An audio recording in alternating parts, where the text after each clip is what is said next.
Justice Chandrachud, there was also a criticism that, and again, I'm sorry, but I'm quoting Justice Rohinton Nariman, who said, "You've unleashed a hydra."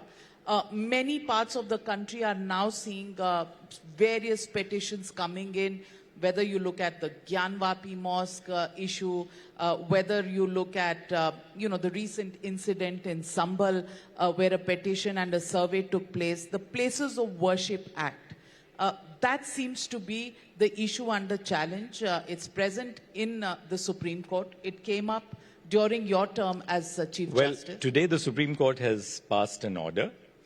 And I think now that the Supreme Court is seized of the issue, let's defer to an institution which is expected to decide those issues. They've passed an interim order this evening, and I'm sure that it's making news all over the media today. Let's wait and see what the Supreme Court has to decide on it. But what's your view, now that you're a free man out of the courts? What's your view on the Places of Worship Act?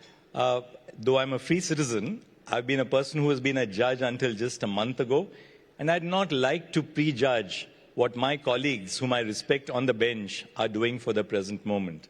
So I'd not like to really comment on what they are doing or how they are doing it. Let's wait for them to take a final call. They've passed an interim order today, and the matter is coming up after four weeks. Let the Supreme Court have its space to decide in a manner which would best subserve constitutional interests. Okay.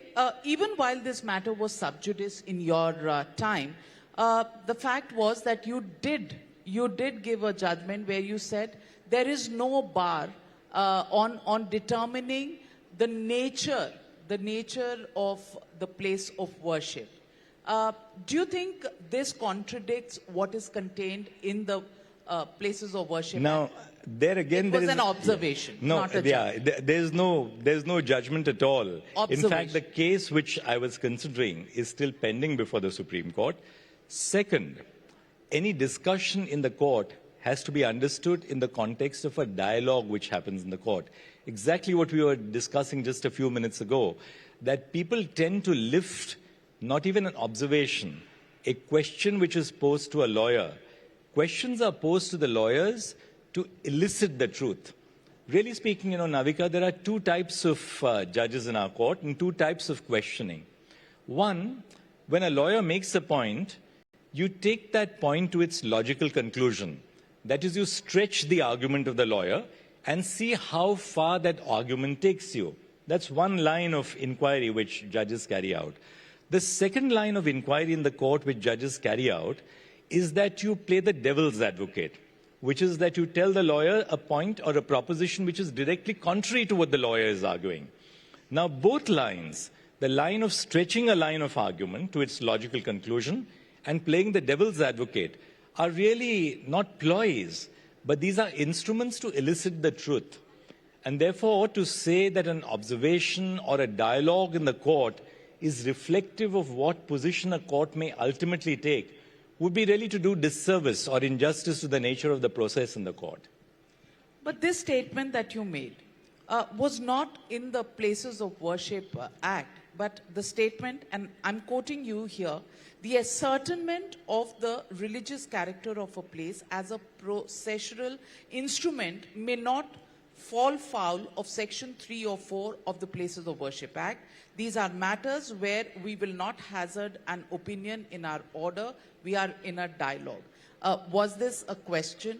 Was this a devil's advocate? Because the opposition... Navika, you began by asking me, you said that it was a judgment, and I clarified it's not a judgment. It's a part of the process of a conversation which takes place in a court. In a court, you don't have addresses by lawyers that, one person speaks and everyone listens, and then the other person speaks and everyone listens. What happens in the court is like what happens in the rest of society. We are the argumentative Indians in a court. So people interrupt, judges give their, their analysis of an argument. They put forth their doubts. And unless the last word in a case is said in print, whatever happens in a court is really for that moment. It has no precedential value. It cannot be used in any future proceeding. And that's the beauty of the dialogue. If you prevented judges from engaging in a free-flowing conversation, you'd essentially prevent the truth from coming out. When I was at the bar, I would be extremely reticent and extremely hesitant if I was to argue before a court who didn't give their possible view, an opinion, a question, because the easiest thing in the world for a court to do or a judge to do is to keep quiet when an argument is going on. And you don't know as a lawyer what case to meet. So the beauty of the dialogue which takes place in our courts is that it reflects that there is a rational discourse. It's not like what happens in the political spectrum very often, which is that you have two polarized opinions. You have a reasoned, rational dialogue on the basis of logic. And it is in that rational dialogue and discourse in the court that the truth is ultimately synthesized and it emerges. So it's important to understand the nature of the judicial process before we really jump to conclusions that an observation by a particular judge on a particular point was intended to be a final conclusion. At the same time, I don't want to get into the Places of Worship Act at this point of time because my court is seized of the matter.